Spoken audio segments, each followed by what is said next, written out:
해넘어간 것 같지 않다. 그니까 마스크를 벗을 줄 알았어. 2021년이 아니라 2020년 13월 느낌이야. 진짜 오랜만에 시승기로 돌아온 카가이 남현수. 제가런입니다. 네, 반갑습니다. 폭스바겐의 대표 중형 세단이죠. 네. 파사트 부분 변경 모델을 타고 있습니다. 네, 정확하게 파사트 GT죠. 아, 그럼요. 네, 파사트랑 파스트 GT랑 엄연히 다른 차거든요. 구분해드려야 네, 됩니다. 구분해야 네, 돼. 파스트 구분해드려야 GT랑 돼요. 파스트랑 다른 차예요. 파사트 GT는 네, 유럽형 파사트. 맞아. 쭉 그 계보를 8세대까지 이어오던 정통적인 그 파사트고, 북미형 파사트는 파사트라는 이름은 달고 있지만 엄연히 보면 좀 다른 차죠. 그치. 대륙에 팔 때, 특히나 아시아 시장이나 북미 시장에는 좀 큰 차를 선호하잖아요. 넓고. 그치. 그래서 이 유럽형 파사트 가지고는 조금 아쉬운 거야, 사람들이. 그치. 왜 작은데 비싼지 이해하지 못하는 시장이거든. 그치. 그래서 대륙형 모델을 전용으로 개발해서 팔고 있는 게 북미형 파사트죠. 그 차는 이제 2세대까지 나왔고, 북미형과 유럽형을 동시에 팔고 있는 좀 우리나라는 이상한 좀 시장이야, 그죠? 약간 소나타와 i40의 관계라고 생각하시면 될 것 같아요. 그래서 2018년도에 국내 처음 나왔었죠? 어땠어요? 첫 이미지가? 폭스바겐이라는 내가 가지고 있던 그 브랜드 이미지에 대한 느낌이 정확하게 반영된 차 느낌이었어요. 정말 기계적이고 잘 짜여 있고 탄탄한데 재미는 없는. 이 8세대 파사트를 처음 봤을 때도 뭐 K5나 이런 차들을 보면 굉장히 화려하잖아요. 그치. 멋있고 화려하게 잘생겼는데 이 차는 그냥 딱 정직하게 잘생긴 그런 느낌. 깔끔하게. 나는 파사트 맨 처음 봤을 때 와 이거 단정해서 예쁘다. 이게 사실 그래도 나온 지가 좀 됐잖아. 이 디자인이 막 내가 처음 느꼈을 때처럼 예쁜가? 라는 그치. 약간 의구심은 들긴 들어. 근데 그래도 막 눈에 거슬리거나 이런 부분이 없어서 그냥 수입차를 타지만 튀고 싶지 않을 수도 있잖아. 그렇죠. 그런 사람들한테 이게 딱 맞는 차가 아닌가라는 생각이 들어. 진짜 그럴 만도 한 게 우리나라에 들어온 게 2018년도지만 사실상 2014년도에 공개를 했는데 그래서 그때도 말이 많았었어. 말 나온 김에 이 차의 외관.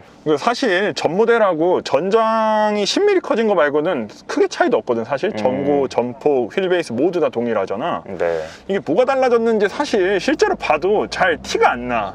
원래 그 단정한 이미지를 해치지 않으려고 하다 보니까 그 넣을 수 있었던 디테일이 좀 한정적이었던 것 같아. 그래서 한정적인 그 틀 안에서 바꾸다 보니까 큰 변화는 없지 않나. 사실 그쵸, 딜레마 같아요. 맞아. 예전 K5처럼 워낙에 뭐 손댈 게 없는 디자인이 나왔는데 거기서 뭘 더 바꿔가지고 뭘 하기도 좀 그렇고. 그치. 오히려 더 망칠 수도 있는. 그러니까. 네. 그러니까 폭스바겐 차들이 항상 그런 딜레마에 빠져 있는 것 같아. 그러니까 자동차를 꽤나 좋아한다는 저희가 봐도 뭐가 바뀌었는지 설명을 들어야 될 정도로 그 변화가 상당히 미미하기 때문에 그렇죠. 그거는 뭐 바뀐 부분은 거의 없다. 네, 범퍼 디자인 좀 바뀌었고 헤드램프가 디테일이 되게 좋아졌어. 헤드램프랑 테일램프 디테일이. 네. 요즘에 폭스바겐이 잘하는 거잖아. 다이나믹 턴 시그널 넣어주는 그쵸. 거. 그래서 그런 거 넣어주면서 좀 더 최신차의 느낌을 더하려고 노력을 한 구석이 있다. 파사트 GT가 사실은 앞서서 말씀을 드렸지만 큰 차가 아니에요. 네. 국산 중형 세단 혹은 뭐 수입 경쟁 중형 세단이랑 비교해도 절대 큰 차가 아니기 때문에 수치상으로는 좀 작죠.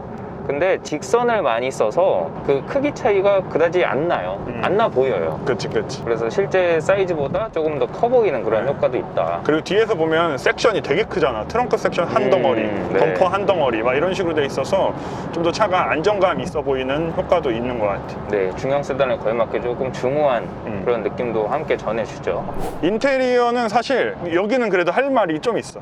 그 MIB3 라고 하는 이 폭스바겐의 최신 인포테인먼트 시스템이 탑재가 됐죠. MIB? 뭐예요? 메인 블랙? 네, 저희가 그 폭스바겐의 맏형이죠. 투아렉. 투아렉에서 봤던 이 손을 인식하는 그러면 이렇게 활성화가 되죠. 버튼들이. 이게 투아렉에 있었던 기능인데 이 파사트 GT에 추가가 됐습니다. 그 최근에 뭐 10인치, 12인치 뭐 이렇게 대형 와이드 디스플레이가 장착되는 차량들에 비해서 좀 작은 거 아니야? 라는 생각이 들 수도 있는데 맞아요. 수치상으로는 그런데 그래도 실제로 보면 이게 막 답답하거나 갑갑하거나 이런 느낌은 좀 덜한 것 같아요. 그리고 화면 화질도 굉장히 좋은 편에 속하고요. 그전에는 옆에 물리 버튼들이 있었거든요. 그치. 물리 버튼들이 양옆에 나란히 자리하고 있었는데 지금 거는 부분 변경이 되면서 터치. 네. 터치로 다 바뀌게 됐고 제스처 컨트롤도 방금 보셨다시피 손을 인식시키고 이렇게 하면 이런 식으로. 나는 이게 진짜 칭찬하고 싶은 게 내비게이션. 그 폭스바겐 본사에서 내비게이션을 개발을 했고 여기다가 이제 맵 데이터는 이제 국내 업체에서 받아다가 탑재를 했는데 이게 사실 수입차를 타다 보면 이런 디테일이 조금 아쉬운 부분들이 있거든. 특히나 내비게이션. 그렇죠. 사실 여기에 아틀란이나 지니맵 같은 거 넣으면은 그 사제 내비게이션 단 거 같고. 그쵸. 그래서 이런 순정 내비게이션이 잘 되면 와이드 디스플레이가 적용된 계기판에서도 맵 데이터가 나오고 그리고 헤드업 디스플레이에서도 그 내가 가야 할 방향을 화살표와 그 남은 거리로 네. 알려주니까 그런 부분 되게 좋은 것 같아. 그러니까 순정 내비게이션이 안 달린 일부 차종의 경우에는 저렇게 맵인 클러스터 기능이 있어도 그거를 쓸 수가 없는 차들이 있잖아요. 맞아, 있어. 폭스바겐 최초로 무선 에커넥트 기능이 들어갔어. 지금 저희가 연결이 돼 있는데 이제 무선으로 애플 카플레이에 연결을 해놨습니다. 근데 이게 애플 카플레이만 되는 게 아니라 안드로이드 오토까지 지원을 해요. 굉장히 유용할 것 같아요. 이게 사실 선으로 연결하면 귀찮아서 안 쓰시는 분들도 있거든요. 그렇죠. 차를 타고 내릴 때마다 그냥 자동으로 연결이 되기 때문에 이 부분은 굉장히 칭찬할 만한 것 같고 악어와 악어새와의 이런 관계처럼 무선 충전 패드를 넣어놨어. 이거 진짜 무조건 칭찬해야 돼. 와, 이것도 세일즈 포인트가 될 수 있겠다라는 생각이 들고요. 요즘 젊은 분들은 그 부분 되게 중요하게 생각하죠. 그치. 그리고 또 내비게이션, 순정 내비게이션은 없어도 그건 있어야 된다라고 생각하시는 맞아. 분들 많기 때문에. 그리고 뭐 눈썰미 있으신 분들 알아채셨겠지만 기존에 있었던 아날로그 시계가 없어졌습니다. 아날로그 시계가 되게 올드한 이미지를 주는 역할을 했었는데 그 시계가 삭제가 됐어요. 삭제가 되고 그 자리에 혹시나 이 차가 너무 많이 바뀌어서 무슨 차인지 못 알아보실까봐 파사트라는 글씨를 대담만하게 새겨놨죠. 이거는 좀 아닌 것 같아. 그냥 비워놓지. 아니면 비상등을 이렇게 세로로 넣던가. 지금 폭스바겐 로고가 새롭게 바뀌어서 이 스티어링 휠에도 새로운 로고가 들어갔는데 그러니까. 이 로고를 차라리 여기다 또 넣어줬으면 더 나았을 것 같다는 생각이 들거든요. 그리고 또 아날로그 시계를 좋아하시는 분들이 또 있었어요. 있긴 네. 있지. 그러니까 이 차가 프레스티지 등급이거든요. 포모션이 빠진 프레스티지. 그래서 실내 가죽이 나파 가죽이 들어갔어요. 그래서 손으로 만져보면 되게 부들부들하고. 르노 삼성의 나파 가죽 그런 느낌이네. 그 밑에 공조 장치가 풀 터치로. 풀 터치. 그 바람 세기를 조절하는 부분이 슬라이딩으로 이렇게 할 수가 있어요. 그래서 저기 불빛으로 표시도 해주네요. 혹시나 이게 불편하실까봐 이렇게 슬라이딩 방식으로 넣어준 거는 좋은 것 같아요. 이거는 움푹 파여져 있어서 손도 딱 들어가고 터치도 굉장히 잘 됩니다. 우리나라 사람들이 사랑에 맞지 않는 열선 및 통풍 시트가 1열엔 다 들어가 있고 열선 스티어링 휠도 적용이 되어 있습니다. 그리고 프리미엄 등급이 제일 저렴한 등급인데 그거 말고 이제 프레스티지 등급을 선택하시면 2열에 열선 시트가 들어가요. 네, 열선 시트가 들어오고 또 프레스티지 등급 이상으로 올라가야 뒷좌석 독립식 공조 장치도 또 포함이 됩니다. 3존 그리고 열선 스티어링 휠도 3단계로 조절이 돼요. 정말요? 그러니까 국내 소비자들이 원하는 편의 장비는 다 들어있다라고 생각을 하시면 될 것 같아요. 네. 앰비언트 라이트 있죠? 앰비언트 라이트. 앰비언트 라이트가 프리미엄 등급부터 들어있거든요. 근데 프리미엄 등급에서 이제 색상을 선택할 수 있는 게 제한적이고 이 프레스티지 등급 이상으로 올라가면 30가지 색상을 선택할 수 있습니다.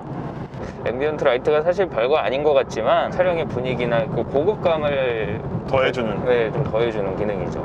작지만 강한 기능이다. 마지막으로 프레스티지 등급부터 이 조금 넓은 와이드형 썬루프가 장착이 됩니다. 파노라마 썬루프까지는 아니지만 그래도 꽤나 넓은 먼저. 개방감은 좋네요.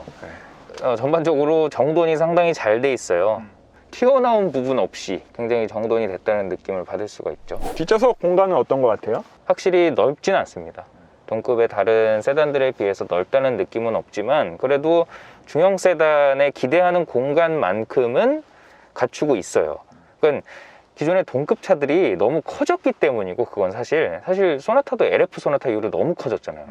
과하다 싶을 정도로 어떻게 보면 뭐 넓다고 안 좋은 건 아닌데 그래도 이 정도면 중형차 정도의 공간이다. SM6의 뒷좌석이랑 비슷한 것 같아요. 공간은 뒷좌석이 화려하거나 뭐 이런 고급스럽다 이런 느낌은 사실 없습니다. 여러모로 굉장히 적당한 차예요. 승차감은 전형적인 유럽차 느낌의 단단함입니다. 승차감이 안 좋다고 느낄 정도로 딱딱하다는 아니고 그냥 기분 좋은 탄탄함 정도라고 생각하시면 될 것 같고요. 그리고 뭐 암레스트도 적당히 넓어서 팔을 걸쳤을 때 편안한 자세를 연출해 준다는 점이 좋죠. 2열 폴딩을 지원하기 때문에 이게 긴 짐을 수납할 때도 상당히 용이하다. 스키스루 구멍이 엄청 크던데. 스키스루가 굉장히 넓어요. 일반적으로는 그냥 이 플라스틱 네모난 커버만 똑 떨어져서 나오는데 이거는 거의 그냥 굉장히 넓게. 그리고 뭐 트렁크 공간은 부분 변경 모델이다 보니까 이전에 팔던 모델과 동일합니다. 586리터. 제가 아까 전에 패딩을 넣으려고 트렁크를 살짝 열어봤는데 안에 굉장히 깊숙하고 꽤나 부피 있는 짐도 잘 실을 수 있을 것 같이 배려를 해놨더라고요. 차는 좀 작지만 트렁크 공간에서는 밀리지 않는다. 그러면 이제 파워트레인. 2.0L 디젤 엔진과 7단 자동 변속기가 조합이 됐는데 최고 출력이 190마력, 최대 토크는 40.8. 초반 가속할 때나 재가속할 때 이거 출력이 아쉬워서 좀만 더 나가줬으면 좋겠는데 하는 이런 아쉬움은 없어요. 네, 그런 장점이 있고, 그리고 폭스바겐답게 복합 연비가 무려 14.9km/L입니다. 사실은 디젤이 앞으로 지속 가능성에 대해서는 부정적인 입장이잖아요. 우리는 사실. 네. 친환경 파워트레인들이 굉장히 빠른 속도로 진화를 하고 있고 시장 잠식을 굉장히 빠르게 하고 있기 때문에 이제 디젤 차를 볼 수 있는 시기가 얼마 남지 않은 것 같다는 생각이 들긴 들어요. 그렇죠. 이 신형 파사트 GT가 출시된다고 했을 때도 사실 디젤 파워트레인보다는 좀 더 개선된 가솔린 파워트레인이나 혹은 하이브리드 파워트레인이 출시가 되기를 바랬는데 이번에도 디젤만 뭐 가솔린도 출시가 되겠지만, 근데 이제 디젤 파워트레인은 주행거리가 많으신 분들은 정말 사실 좋은 선택지지. 파워트레인이에요. 네. 장거리 고속주행이 많으신 분들한테 특히나 추천하는 파워트레인이 바로 디젤이죠. 그래서 디젤 세단답게 이 디젤 특유의 이 토크감이 느껴지는 건 되게 좋은 것 같아요. 밟으면 그냥 밟으면 구왕 하고 나가죠. 뒤에서도 느껴지는 그 토크감. 그러니까 이게 사실은 2.0L 가솔린 자연흡기 엔진이나 이런 데선 느끼기 힘든 정도의 토크감이잖아요. 맞아. 그러니까 터보 엔진들도 사실 뭐 토크가 35.8 뭐 이럴 때 머무르기 때문에 주행 안전장치 이거 테스트를 한번 해봐야죠. 굉장히 사용하기 쉽다고 자랑을 했었거든요. 그 스티어링 휠 왼쪽 편에 위치한 버튼을 한번 누르고 그러면 트래블 어시스트라는 기능이 새롭게 추가됐는데, 이 기능이 앞차를 인식하고 옆차를 인식하고 전방 차로를 인식하는, 제가 지금 이 기능을 활성화를 했는데 지금 속도를 110 정도로 설정을 하도록 하겠습니다. 110을 설정하고 지금 차선을 인식했다는 표시가 나오고 있고, 이렇게 가면 차선 중앙을 유지하면서 잘 쫓아가죠. 0km, 210km까지 활성화가 되니까 이 정도면 장거리 주행했을 때나 막히는 도심 같은 데서도 충분히 활용할 수 있을 것 같다는 생각이 듭니다. 그리고 저 스티어링 휠 새 기술이 탑재가 됐죠. 정전식 스티어링 휠이 장착이 됐죠. 반자율 주행이 적용된 차들을 타보면 나는 분명히 손을 잡고 있는데 핸들을 조용해 주세요 이런 메시지가 뜨면서 종료되는 경우가 간혹 있거든요. 가끔씩 이런 데 잡고 갈 때. 맞아요. 그래서 기존의 스티어링 휠들은 직접 조향하세요 지금 이런 문구가 뜨고 있는데, 그런 문구가 떴을 땐 이 토크를 줘야 됐어요. 나 한눈 팔지 않고 있어, 나 스티어링 휠에서 손 떼지 않고 있어 라는 걸 직접적으로 알려줬었어야 됐는데, 이번에는 이 정전식 스티어링 휠이 들어가서 그냥 가벼운 터치만으로도 손을 댔구나, 파일럿 어시스트 정도는 되는 것 같아요. 그 정도 되는 것 같아요. 그래서 그 파사트 GT의 정확한 경쟁 모델은 뭘까? 제일 비슷한 모델이 푸조의 508. 그러네, 제일 비슷하다. 디젤에다가 가격대도 비슷하고 차도 살짝 작고. 맞아. 유럽형 중형 세단. 맞아. 뒷좌석 좁은 것도 비슷해 심지어. SM6는 유럽산인가? 나는 일본산 중형 세단. 약간 가격대가 얘보다는 좀 저렴하긴 하지만 그래도 거의 유사할 것 같고, 그래서 이게 가격이 사실 내가 생각했을 때 제일 큰 걸림돌이거든, 이 차를 선택하기에. 맞아요. 이게 프리미엄 트림이 제일 저렴한 트림인데 그게 4,400이야. 거기다가 우리가 지금 타고 있는 프레스티지 트림을 선택하면 4,900까지 올라가요. 4,900까지 올라가게 되고, 이제 거기다가 나는 좀 더 안정감을 얻기 위해 포 모션을 선택해야겠다 하면 이제 5천만 원이 넘어가는 폭스바겐이 잘하는 출시 기념 할인을 지금 진행을 하고 있습니다. 전 트림에 8% 기본 할인을 적용을 해주고, 거기다가 지금 내가 타고 있는 차를 반납하는 프로그램까지 이용을 하게 되면 프리미엄 트림 기준 3,700만 원대에 구매를 할 수가 있다고 합니다. 즉 한 300만 원 정도가 기본 할인이 들어간다는 얘기군요. 국산 중대형 세단을 선택하기에 너무 좀 질렸다. 4천 초반이면 이제 경쟁력이 좀 있죠. 정말 이 폭스바겐은 정말 이 조삼모사식 할인 정책을 좀 그만둬야 돼. 자꾸 고가 정책을 고수하고 약간 거의 동대문식으로 지금 장사를 하고 있거든요. 약간 가격을 일단 높게 한 다음에 깎아줘서 마치 소비자에게 굉장히 이득이 되는 것처럼 느끼게 하는 그런 좀 안 좋죠, 사실. 3,400이 할인된 금액에 처음부터 소비자 가격을 책정을 해놔야지. 왜냐면은 차가 좋기 때문에, 저희가 차가 좋기 때문에 늘 아쉽다고 얘기를 드리는 건데, 그 제타 같은 경우는 2,600만 원대에 나와가지고 가격 책정 잘하니까 완판됐잖아요. 불티나게 팔리는 거 2,650대 봐요. 예. 순식간에 팔려나갔죠. 물론 그거는 이제 총평? 저는 파스트 GT가 단정한 디자인에 짜임새 있는 파워트레인, 꽤나 풍부한 편의 안전 장비를 갖추고 있어서 이 정도 구성에 이 가격대에 독일산 수입 세단을 사고 싶으신 분들한테 추천해 드릴 만한 차인 것 같다는 생각이 듭니다. 이하 동문입니다. 이하 동문입니까? 이 차에서 재미를 찾기는 힘들어요. 정말 굉장히 적당해서 어느 누구도 싫어할 수는 없는 차라는 생각이 듭니다. 단 가격은 적당하지 않다는 거. 그래서 좀 그런 거죠. 네. 난 그래도 세단 타서 좋아. 오랜만에. 그러니까 오랜만에 세단 타니까 너무 좋다.